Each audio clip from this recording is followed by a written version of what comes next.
Yes, we have quorum. So it is 5 o'clock It is 5 and we have a quorum. So I'll call this meeting of the Mesilla Valley MPO Bicycle and Pedestrian Facilities Advisory Committee to order. Before we start, we have had a fatality in the city in the last month or so, at the end of December, I think it was, a pedestrian fatality. And for that, I'd like to just have a moment of silence to remember the vulnerable user victim.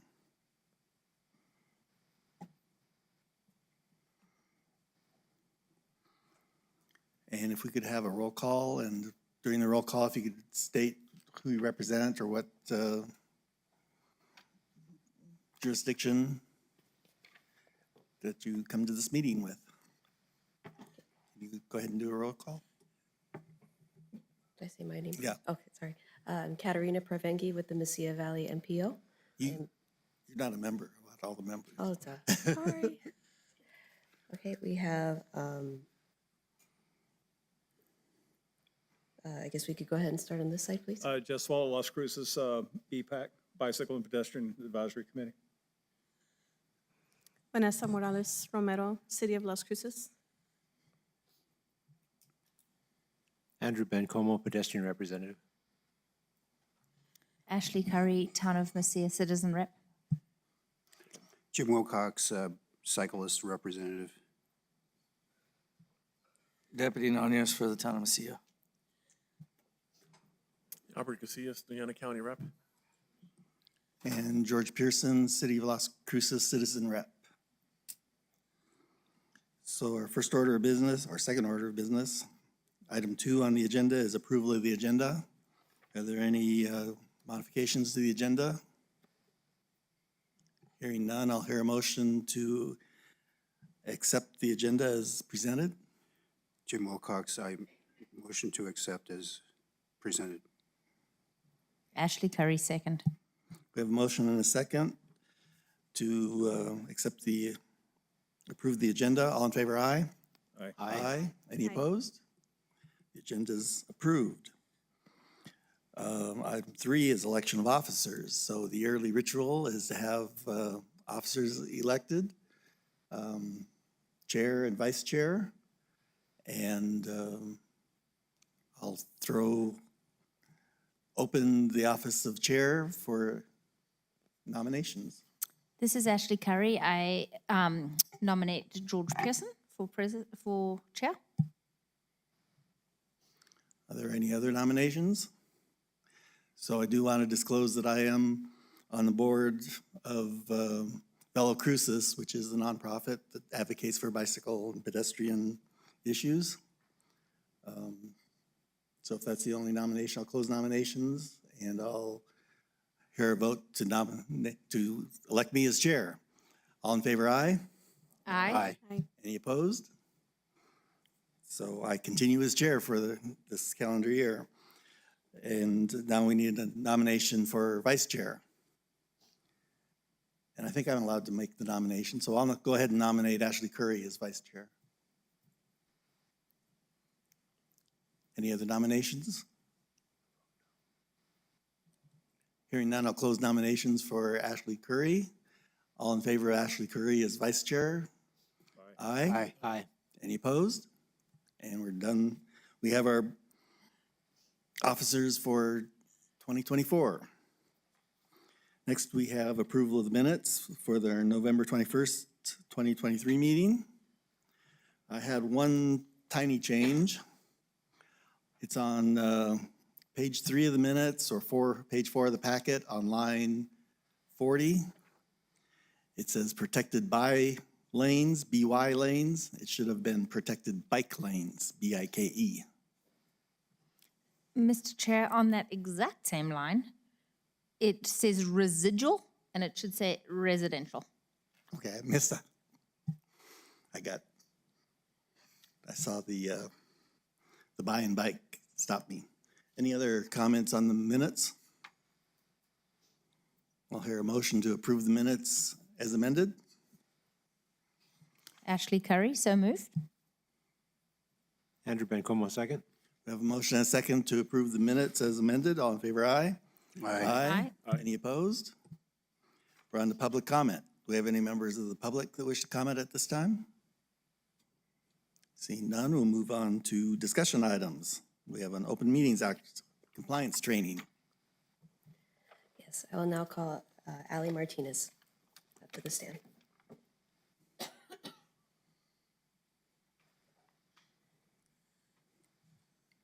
Hi, good evening, everyone. My name is Alessandra Martinez, and I'm an associate attorney at Kemp Smith. I'm joined by Sergio Estrada, who's one of the firm's partners, and today we'll be going over the New Mexico Open Meetings Act. I know for most, if not all of you, this is a refresher, so it'll just be a quick presentation. So first, we'll talk about the purpose, which is simple: government transparency. These laws that require government transparency are widely known as sunshine laws. The first was passed by Utah in the late 1800s, followed closely by Florida in 1909. Since then, every state has passed some version of this act. And Section 1015(1)A states in part that in recognition of the fact that a representative government is dependent upon an informed electorate, it is declared to be public policy of this state that all persons are entitled to the greatest possible information regarding the affairs of government and the official acts of those officers and employees who represent them. So with that in mind, we will now go over what the act requires. So generally, all meetings of a quorum of members of any board, commission, administrative, adjudicatory body, or other policymaking body are declared to be public meetings that must be open to the public. So basically, open meetings are required when formulating public policy, developing personnel rules, regulations, and ordinances, discussion of public business, and taking any action within the authority of the board. And it's important to keep in mind that the act does not require a public body to allow for public comment, but we always think that it's a good idea to do so in order to avoid First Amendment issues. And if you are ever inclined to read the act in detail, we just wanted to note that there are instances where the act does not apply. However, there are often exceptions to the exceptions, so just proceed with caution when reading the act. The act can be enforced by the Attorney General or a district attorney. However, we wanted to bring it to your attention that the act can also be enforced by an individual. So an individual may apply for enforcement through the district courts after giving written notice to the public body. The public body then has 15 days to act, and after that 15-day period, or if the claim is denied, then the individual can then go to court. If the individual is successful in bringing the claim, the court shall award costs and reasonable attorney's fees, which can get pretty expensive pretty quickly. So just keep that in mind. Actions taken in violation of the act can be deemed invalid, but there is a presumption that any act taken by a public body was done so in compliance with the act.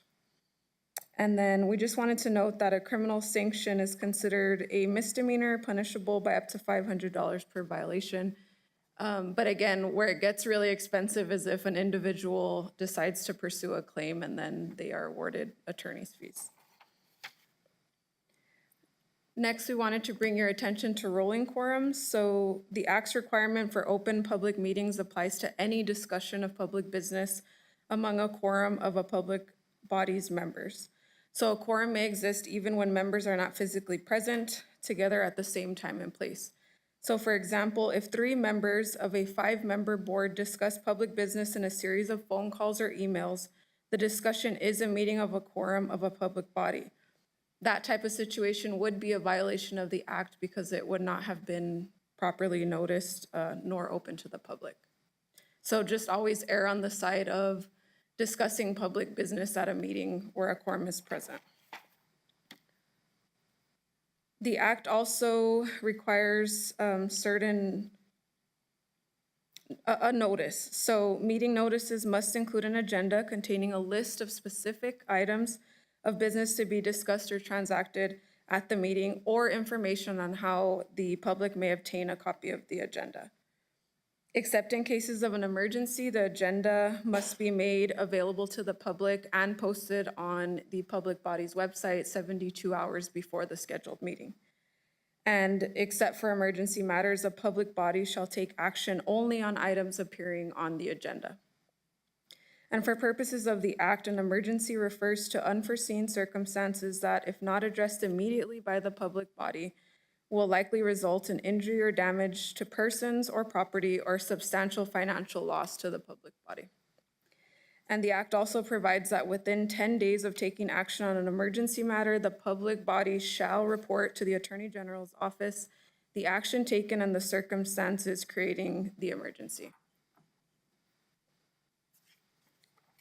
As you all know, the act requires meeting minutes.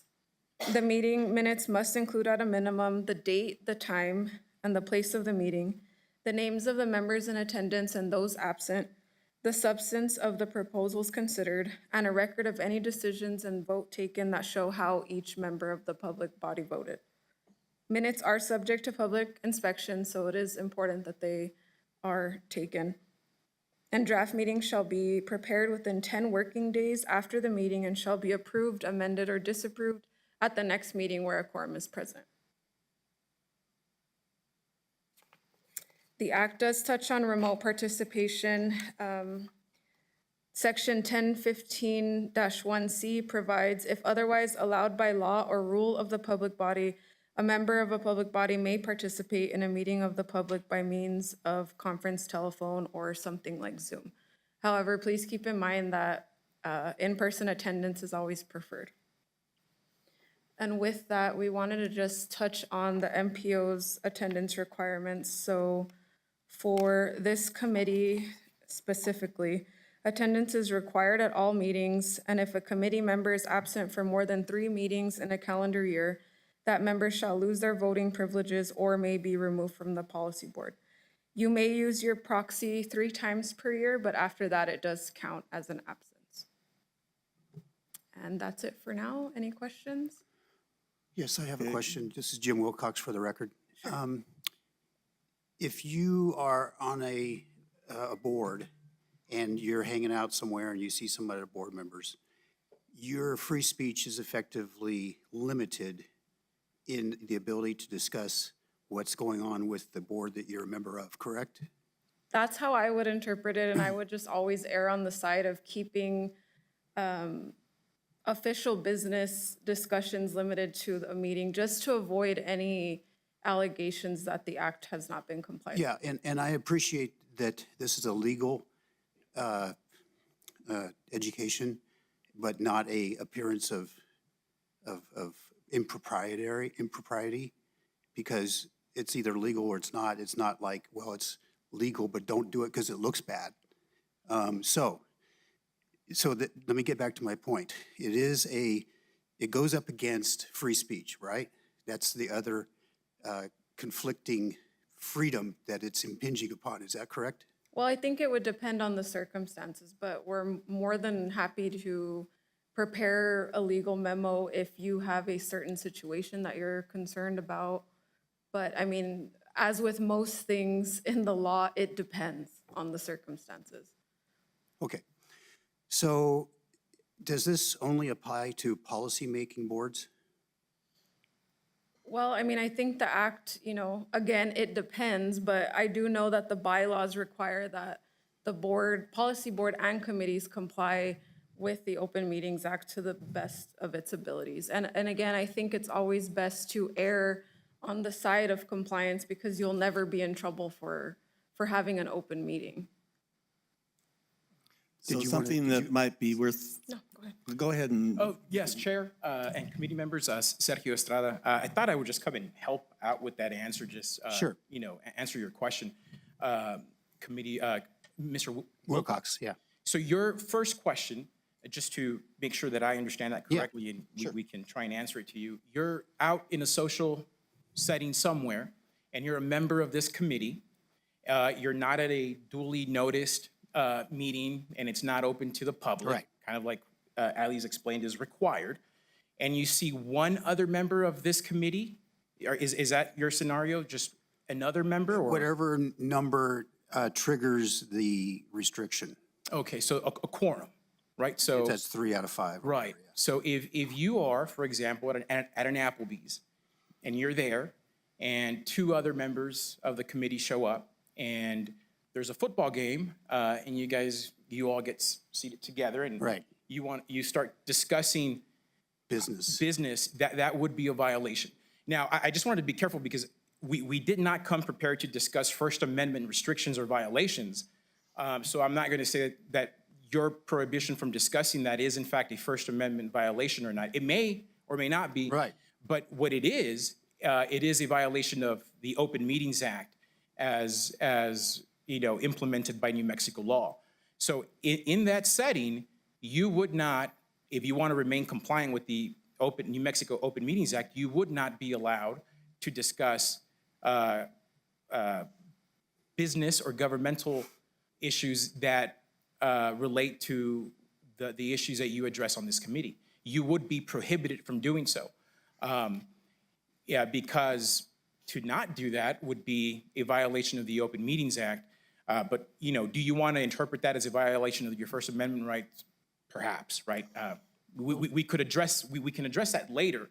Right. But to answer your question, that would be a violation of the Open Meetings Act. And, I've seen governmental entities get in trouble when circumstances like that occur, and they do, discuss governmental business in a setting away from Right. from the open meeting. So let me run your scenario a little further. Sure. Let's say I'm sitting there with 2 people from this group, and I'm sitting there with some other people from outside this group. Yes. And we're discussing what's going on in this group. Then a third person shows up.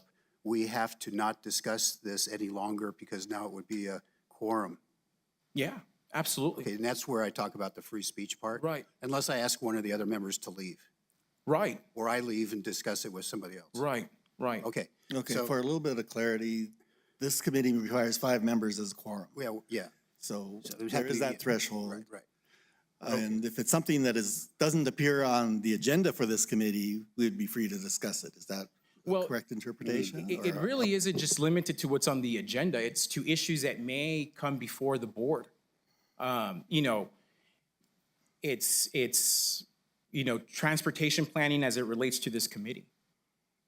Because, Right. you have a variety of agendas. If you just, limit yourself to an agenda, which one are you going to choose? But with all that said, as Ali was saying, it's best to just err on the side of compliance. If you have a desire to discuss issues that relate to this committee or that relate to the MPO at all, the spirit of the law is that you should be having those discussions in a public meeting that's been properly noticed so that members of the public can see how you formulate your ideas and thoughts about certain policies. So it really isn't, it's our advice that you not try, and not that you are trying to, but just, the purpose why we're here is to make sure that you guys comply with the law, that you stay compliant with the Open Meetings Act. So, the default, and the law states this, the default is open meetings, public discussion, properly noticed, and, you have to limit those discussions to this setting. And so to answer your last question, I would say that applies, the statute applies broadly. So I would limit, if there's a quorum of the body present somewhere else, you should not discuss any issues that have come before the board or that may come before the board. So I agree with that, the Yeah. spirit of law. Have people been convicted for violating the spirit of the law?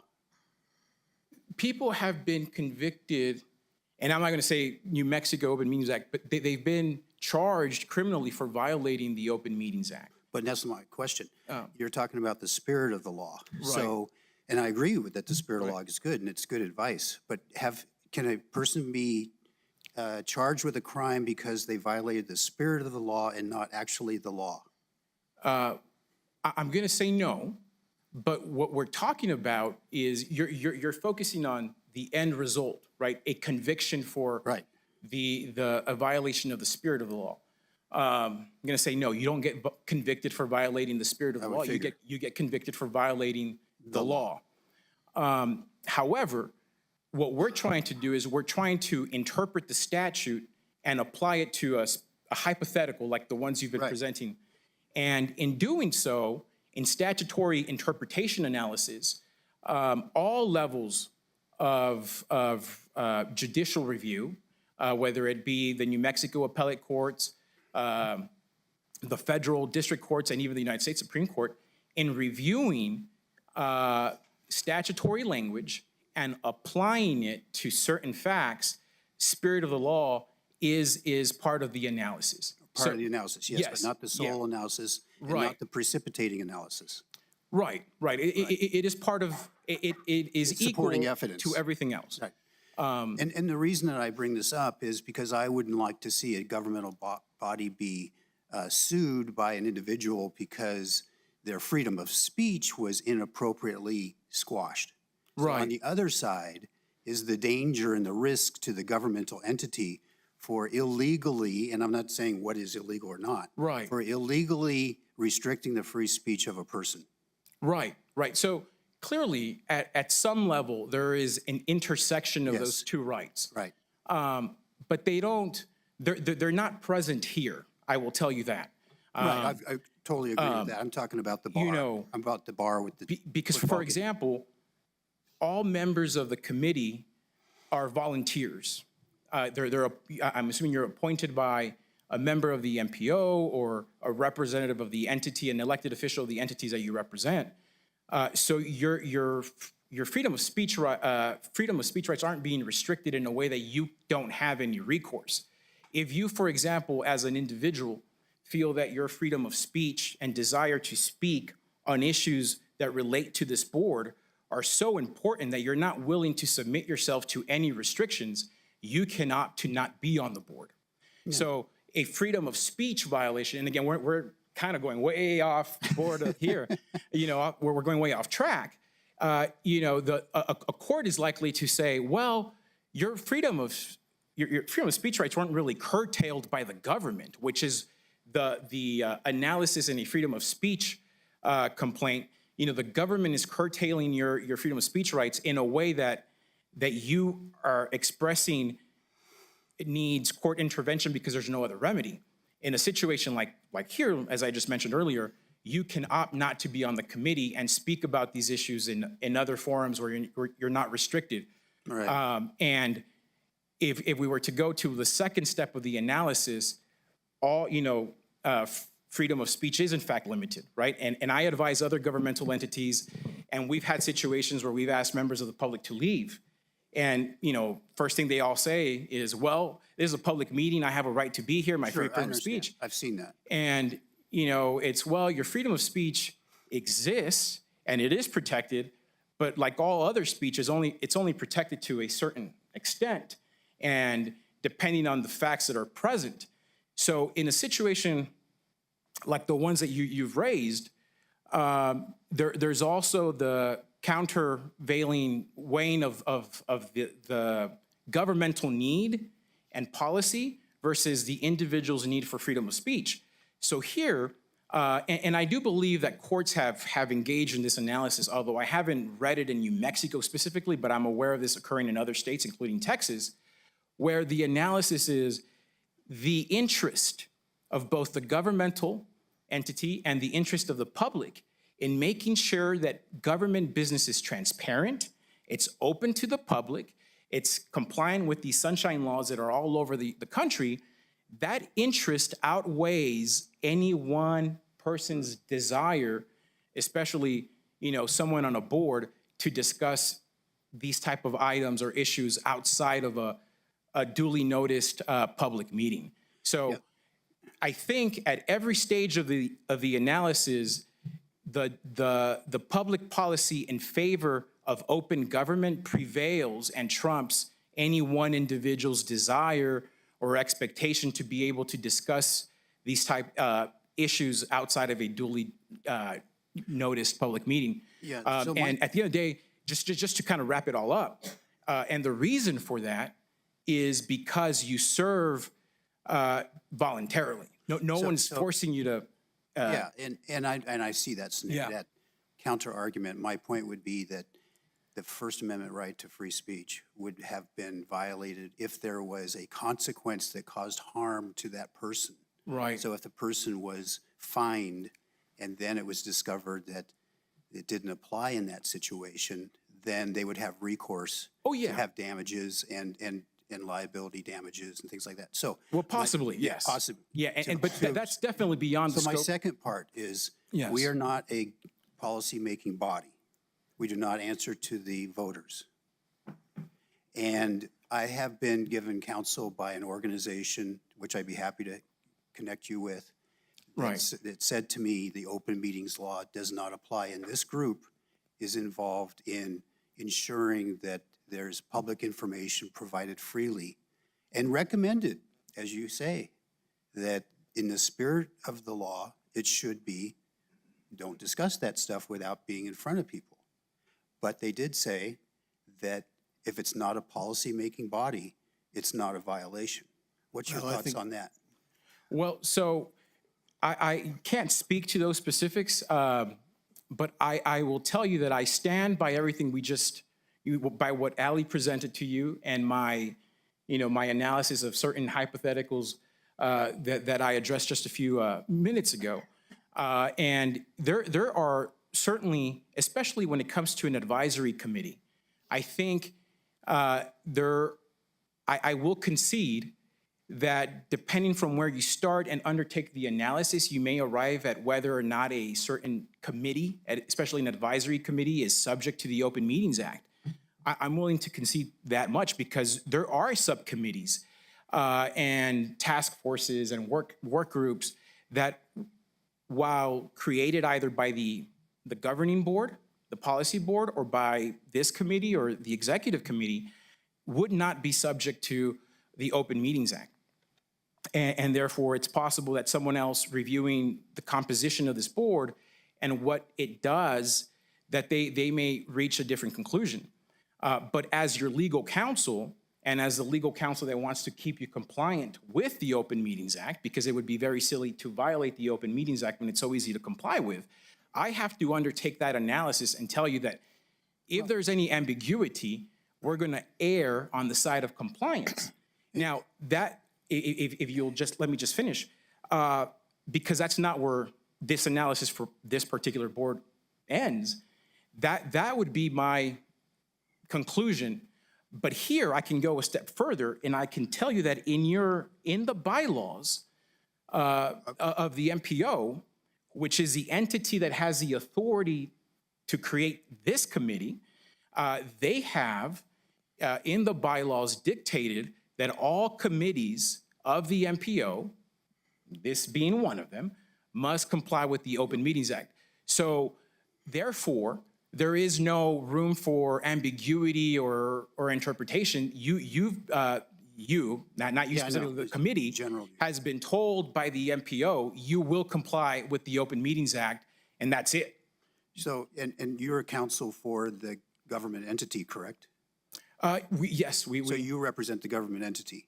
Right. He represents the MPO. But you don't, but you don't, see, I don't have my counsel here with me. Right. To you're counter right. argue. Exactly. So I think this discussion's getting a little bit off Right. track. I think Yeah. it's clear that this board is covered by the Open Meetings yes, Act. yes. And I think so as members of the board, if we wish to have a discussion on different wide open subjects, transportation, we should just be careful that we don't talk to more than 5 members that are actually sitting on this board. Exactly.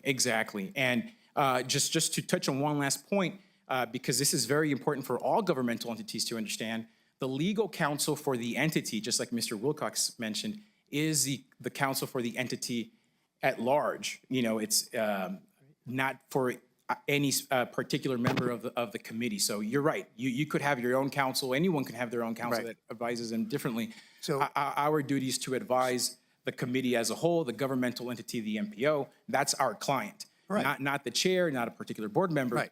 So, yeah, And I can see why you want to err on the side of caution. yes, So I would be, if you would entertain maybe providing your business card. absolutely. I will forward it to basically my counsel. Yes. Who advised me Yes. in opposition to what you're saying. Sure. And you guys can work it out. Right. Well, That sounds great to me. I hope we don't have to work it out because, as you said, you guys are going to be compliant as a board. I hope you won't be billing the county or whoever it Well, is right. if you discuss it with them. Right. Well, I'm always looking to learn great. more about the Open Meetings I am Act too. and discuss it with other attorneys. So look Okay, forward to thank that. you. Thank you all.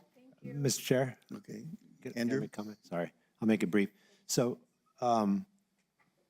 reading the definition of who falls under the Open Meetings Act, I don't necessarily agree that we're one of those items there, but I'm not going to argue the point because even if we're not, we have been directed by the policy board to follow those meetings, the Open Meetings Act. So therefore, because the policy board has directed that and we fall under them, we need to follow it. That's right. It's that I think simple. the statutory agree with it or not. interpretation doesn't really matter as much because the MPO has directed that this committee complies with the Open Meetings Act. And again, it's best to just err on the side of compliance to avoid any issues. Yeah, and because the policy board has directed that, then we need to follow that. Right. And I don't think we need to worry about that anyway, because none of us like each other. We don't hang out together. Well, if you all don't hang out outside of this, then I guess it's not an issue. Thank you. So, thank Yeah, you. and so I'd like to get your card because I want to protect the county too from any accusations that the First Sure. Amendment has been violated. Absolutely. And I really hope that we did our best to answer your questions and that you liked the presentation.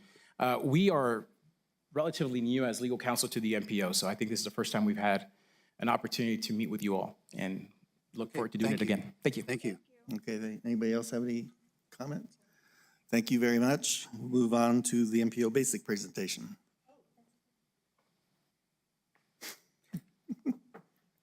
You're going to be chair if you do that.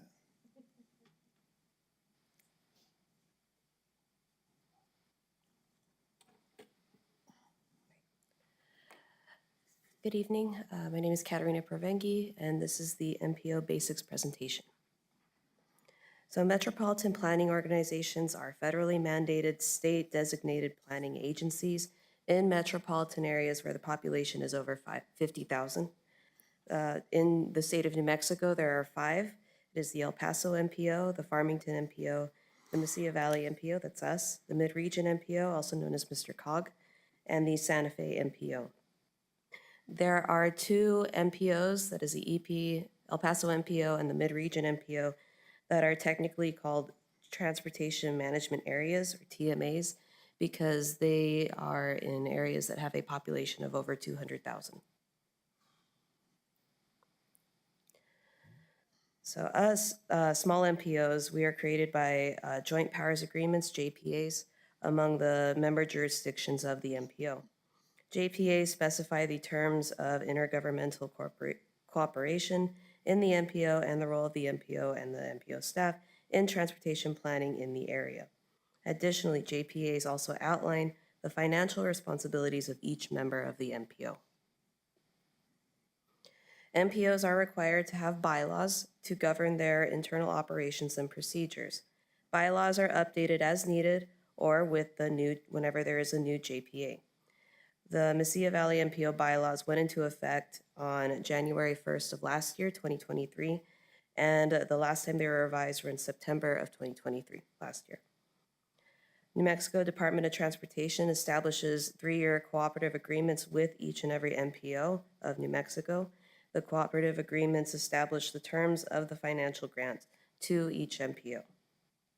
The MPO staff generally interacts with their NMDOT liaison for most issues related to NMDOT or Federal Highway Association. We do have, each MPO does have required work products that have to be produced every certain amount of years. It depends on the product. So updated every 5 years is the PPP, or the Public Participation Plan. Along with that is the MTP, Metropolitan Transportation Plan. Updated every 3 years is the Title VI Plan. Updated every 2 years are both the Unified Planning Work Program, UPWP, and the Open Call for Projects for TIP, and the TIP is updated every quarter. updated every year, annually, is the annual listing of obligated projects and the annual performance expenditure report, also known as the APR. The public participation plan defines how an MPO will conduct its public involvement activities. The goal of the PPP is to guide the MPO to have a transparent and predictable transportation planning process that is accessible and equitable to all impacted or interested parties. The PPP must be adopted or updated before the commencement of the MTP, the Metropolitan Transportation Plan, before that process. The PPP is updated on a 5-year schedule with the MTP, and the PPP was last updated last year in 2023. An MPO's Title VI plan establishes MPO compliance with the Title VI of the Civil Rights Act of 1964 and all related environmental justice regulations and directives. The Title VI plan serves as assurance to the U.S. government of transportation that persons are not excluded from the planning process. Title VI plan also details a complaint process for Title VI violations. The Title VI plan must be updated every 3 years. The Title VI plan was last updated, the Title VI plan will be updated this year in 2024. The Unified Planning Work Program, also called the UPWP, is a biennial document that outlines transportation planning activities to be conducted by MPO staff. Both those that MPO staff will oversee, as well as those MPO staff will participate in without overseeing. The UPWP must be consistent with the MTP. Mesilla Valley, we, the Mesilla Valley MPO, will adopt a new UPWP this year in 2024. There are two parts to it. That is the federal transportation planning activities.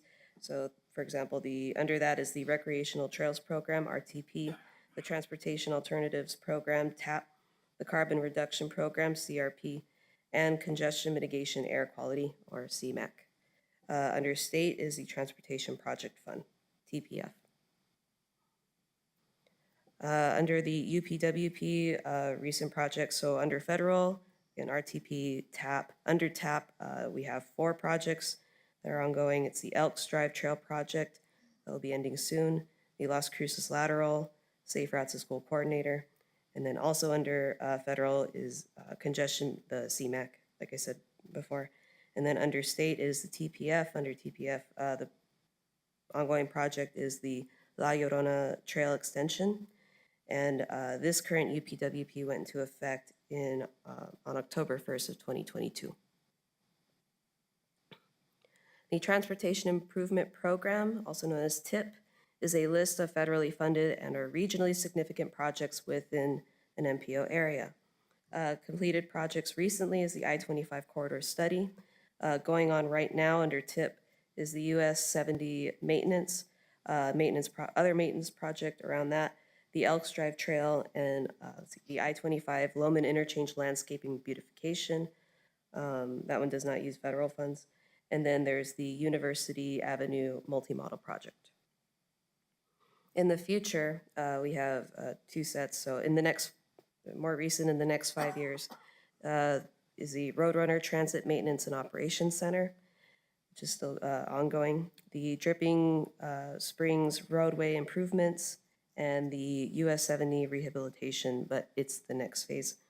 In the next, past that, 5+ years in the future, the Arrowhead Interchange, the I-10 Bridge Replacement, Mesa Grande, and the I-10 Rehabilitation Project. Metropolitan transportation plans are long-range regional transportation plans covering a 20-year minimum planning horizon. Federal law generally requires MTPs to be updated every 5 years.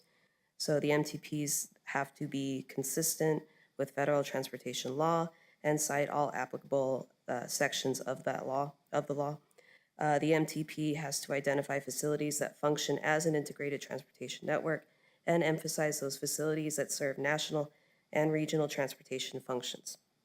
MTPs must consider the 10 planning factors as they relate to the 20-year planning horizon.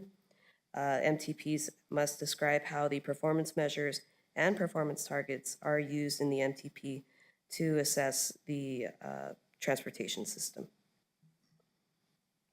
MTPs include a system of performance report evaluating the condition and performance of the transportation system with respect to the performance targets. MTPs incorporate strategies to improve the performance of existing transportation facilities, to relieve vehicular congestion and maximize the safety and mobility of all people and goods. MTPs include strategies to enhance transportation and transit. MTPs also incorporate a financial plan that demonstrates how the MTP can be implemented.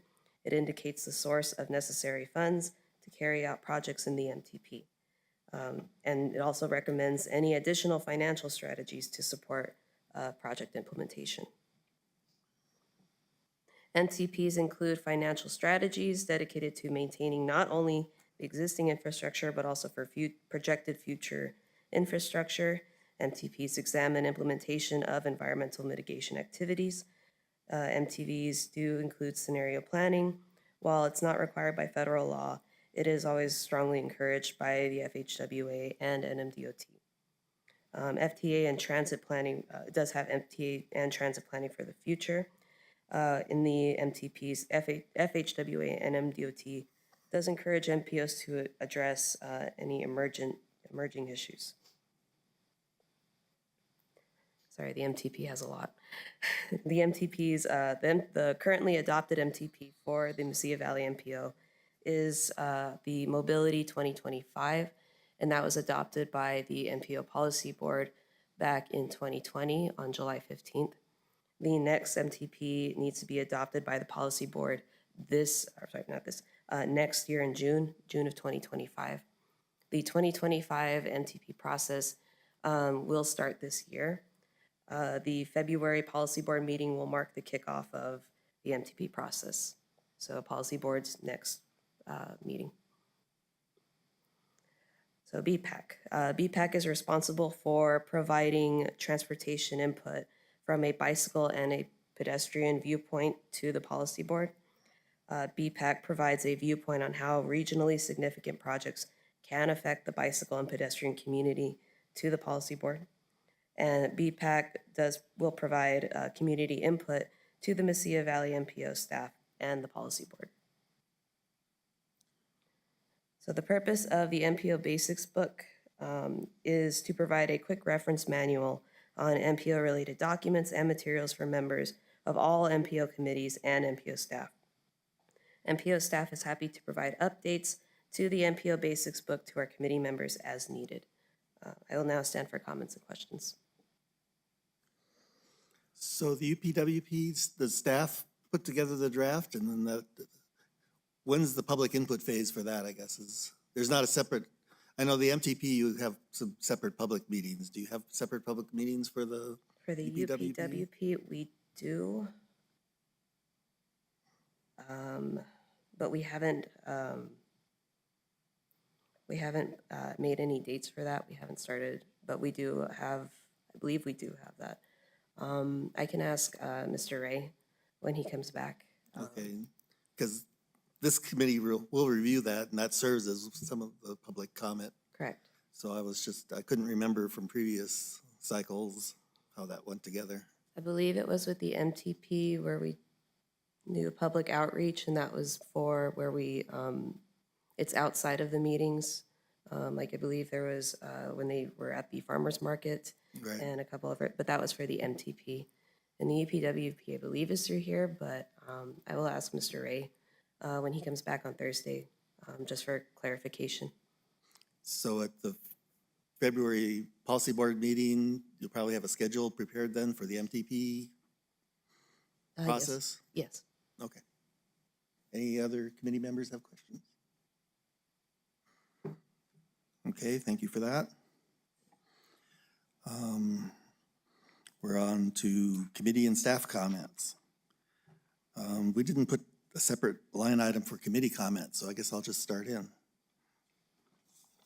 Well, actually, I'll wait. I've got a couple of comments for a couple of the entities, and then we'll pick up committee member comments at the end. So City of Las Cruces, do you have any comments for us? Vanessa Morales Romero, City of Las Cruces. Mr. Chair, this week, I believe the traffic signal at North Sonoma Ranch and North Reyes will be fully functional. They were still working on some wiring today, so we should be, right now it's in flashing red phase. It'll go to the full signal phases very soon. I believe that's the only update I have for now. Okay. On the Melendres traffic calming project, pilot project, or whatever, do you know anything? I guess I'll just ask.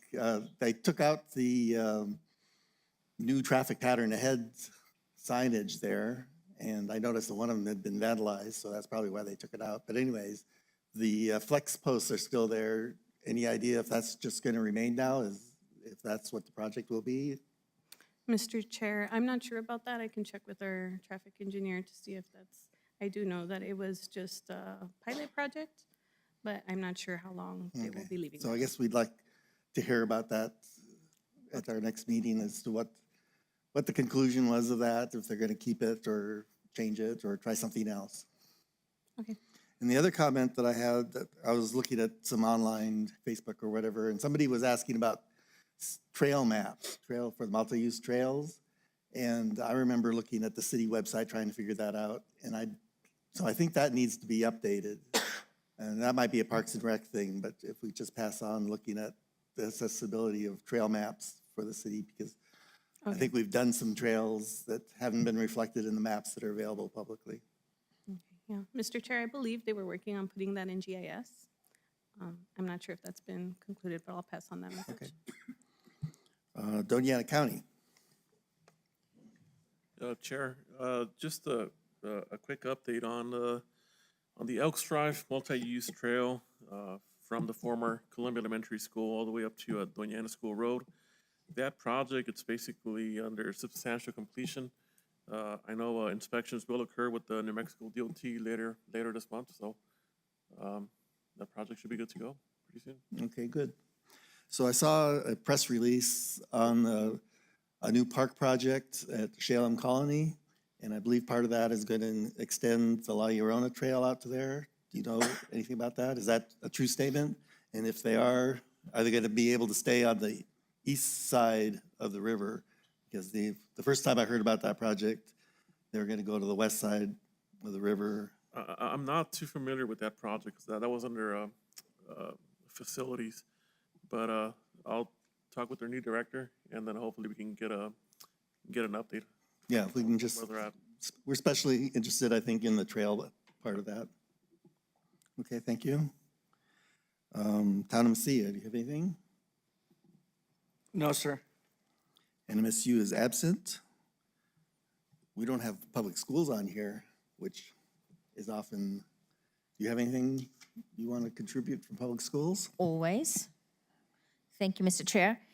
We have a couple of events coming up. It'll, January 27th, we have a Learn to Ride clinic for any students that would like to learn how to ride bikes. That'll be at Cesar Chavez Elementary.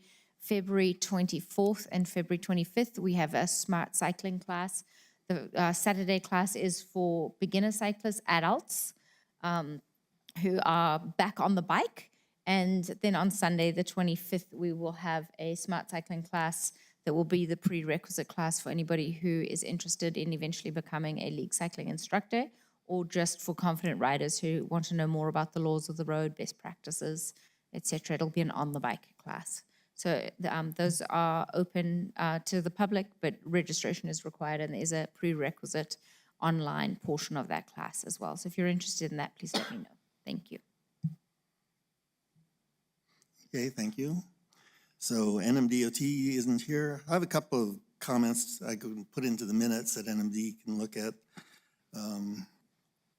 I had, listening to the State Transportation Commission meeting, it seems that NMDOT is looking to implement automated speed cameras through their work zones. So that's an interesting thing, since I recall when the city implemented red light cameras, they weren't permitted on NMDOT facilities, so now NMDOT is starting that. So maybe they're opening it up where we can use automated speed enforcement. I think particularly on US 70 would be an area where the city might be interested in putting up speed cameras, because how many fatalities have we had on there? And I was gonna ask about the Main Street project that's coming up. They've got a public input meeting, public notice meeting Thursday, I believe. So get ready for Main Street to be messed up from roughly 3 Crosses to Elks. Or I was gonna ask them what the term of the project, I expect it's gonna be more than a year of construction. And I was especially interested, they're replacing the bridge, so that also means that the outfall channel trail will be closed for some part of that while they do that bridge replacement. So it'd be good to get from NMDOT the schedule of when that trail will actually be closed and what kind of notice they're gonna put up for that. If they're gonna, how they're gonna block it, if they're just gonna put up signage or something. And I guess I wanna go back to the Johns Hopkins study, narrow lanes save lives, and the university multi-use project, where part of the project is at 12-foot lanes, the other part of the project is at 11-foot lanes, and why can't we have a consistent 11-foot lane throughout the entire project, where it's a proven safety concern that narrower lanes would be a safer facility. There's also been discussion about lower speed limits. I understand the new MUTCD has come out, and they've I don't know exactly, not an engineer, but that the 85 percentile method for computing speed limits is deprecated, at least. So with the middle school right there, it seems like a 30-mile-an-hour speed limit for that project would be more appropriate. So that's my input towards NMDOT. So we'll go on to staff updates. Yes, Mr. Chair. We have finally been able to have our new Associate Transportation Planner start with us at the very, very end of last year, but he is here with us. This is Kyle Metzger. So he will be in charge of mostly the excuse me, the traffic counts program, working with co-ops from NMSU. He will also be delegating projects with them, amongst any other, several other responsibilities that we will give him. And so far, that's it. Okay. So I think I gave my comments during already. Any committee members have any comments that they wish to? Mr. Chair. Andrew? Andrew Bencomo for the record. So that meeting you talked about, George, for the US 70 project, that is this Thursday at 5:30 at Hornada Elementary School on Elks Drive. And the project says it's going to be run from January 29th to October of 24 to October of 2024. So a good number of months. So stay away Yeah, but a lot faster than I would expect. stay away from that area until then, because it's going to be a mess. But it'll be good when it's done, like everything. Yeah, I think I heard them say that they're going to have to restrict it to 1 lane of traffic while they're doing the bridge, at least during the bridge reconstruction, and maybe through the other phases of the project. Yeah, I guess just leave early, because no matter which direction you go around through Spruce, everybody else is going to be doing the same thing. So also, just wanted to say that I had driven down Elks Drive. I haven't been on the new path itself, but I've driven down it. It looks wonderful. Looks very nice. I'm so pleased that that is done. As far as the park project, the county park project, I attended the public meeting last year, and that was the plan, was the park, and then they were going to extend the trail from La Llorona all the way out to there. When I saw the press release on the state recreation funds that came in, it seemed like that was part of it, but if we could get clarification, that'd be awesome on that. So that was, I think, all I had. Thank you. Any other committee members? Mr. Chair, Jim Okay. Wilcox for the record. On our minutes, it said the Transportation Improvement Plan is posted on the state TIP website. We can distribute that to the members, but I mean, we have the TIP is quarterly amendment cycle that we can bring before this committee There are projects that contribute to the TIP, so a question was raised, and then I would recommend that we receive this information or we can find information about the TIP and get directed to the link or something so we can. And the response from the government agency said, we can provide that link. Do you guys have any updates on providing that link? I believe it's posted on our website. Pardon? I believe it's posted on our website. Okay. I guess I'll have to go look for it. I Sometimes I have think trouble. Google can be your friend there too. I think if you just do NMDOT STIP, Yeah. you can probably For some find it. reason, I thought that would be sent to the committee members as a courtesy. Okay. The other one is, the question was raised whether we could receive technical training on traffic engineering practices. Do you guys know if you got anything of that in the works? I have not heard anything, no.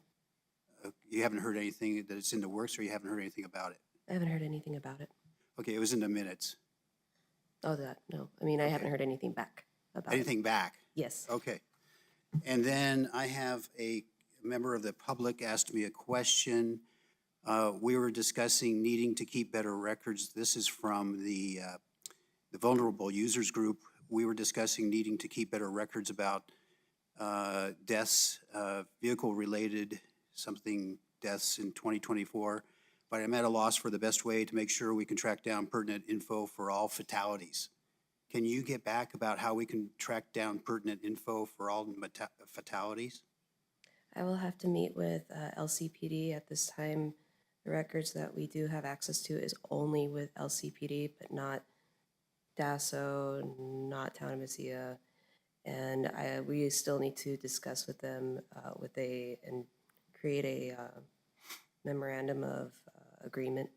And we're in the process. We did send them a draft last fall. And I do understand that they did have some staff move around. And we're just waiting to hear back from them. Yeah, so I make this as just a general statement that it's essential to have data to make decisions about that.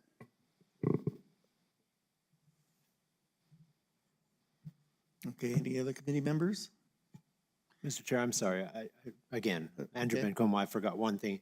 You had asked about the multi-use, a map for multi-use trails, and my question was, the map that you had done previously had the multi-use trails, bike lanes, and any roads with shoulders, correct? It was shoulders, Is yes. that map still available? Because I think that shows interactively multi-use trails by color coding and things, is that correct? Yes, it's still available online, and it is on our website. On the website? It is still there. Because it was a QR code also, I think, that we could Correct. scan and Correct. access it that way. So maybe that would help. I don't know Okay. what they were looking for.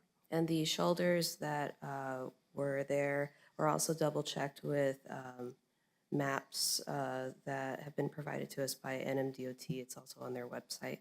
So as we were putting the bicycle facilities map together, we were cross-referencing, cross-checking with maps provided by NMDOT. Okay. You had a little, I think it was a little fold-out pamphlet that had the QR code and all that on there. Do you have any more of those available? Maybe we can Yes, we get have those. plenty more. They are available for pickup at Las Cruces City Hall. We did bring some here to the county building, but I have to double check to make sure they still have some. Okay. And then I also dropped some off at Mesilla, Town of Mesilla, the town hall.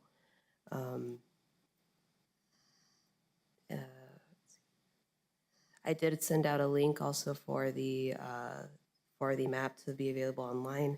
What I can do is I can go ahead and resend that link. It has not been updated. It is still timestamped at September of 2022. Yes. Okay, yeah, if you could send that link maybe to the MPO, to the BPAC staff, and then we could share that with people. Of course. Thank you. Mr. Chair, may I just add, Ms. Peringi, that the link is still not, it's still making you put in a password unless you hit cancel. I actually was on it today and forwarded it on to somebody else, and it still does that, and then you have to put in parentheses just ignore the fact that an error message comes up, or that you have to, not an error message, but that you have to, It says you have to log into ARC GIS online. Okay, it's still doing that. yes. I will Yeah, get together, I'll get together with GIS and see what setting I need to change. I thought I did change that, but Yeah, it's still doing okay, I it. thought I fixed it. Thanks. Yeah, no problem. Yeah, the city for 6 months or a year or better, they had a public map on the sidewalk gaps and you couldn't get to it because it came up with the password requirement. And finally, somebody from GIS came back and said they had one layer that required a password, and so that triggered it. So that might help with a hint. Okay. Okay, thank you. I can go back and check so instead of checking the whole map settings, I can just go back and look at each layer settings instead. That Okay, might be, yeah. Okay, okay, thank you. anybody else? Okay, public comment. Anybody from the public wish to comment at this time? Seeing none, I'll hear a motion to adjourn. Chair, motion to adjourn. I second that motion, Jim Wilcox. Without objection, we're adjourned. Thank you.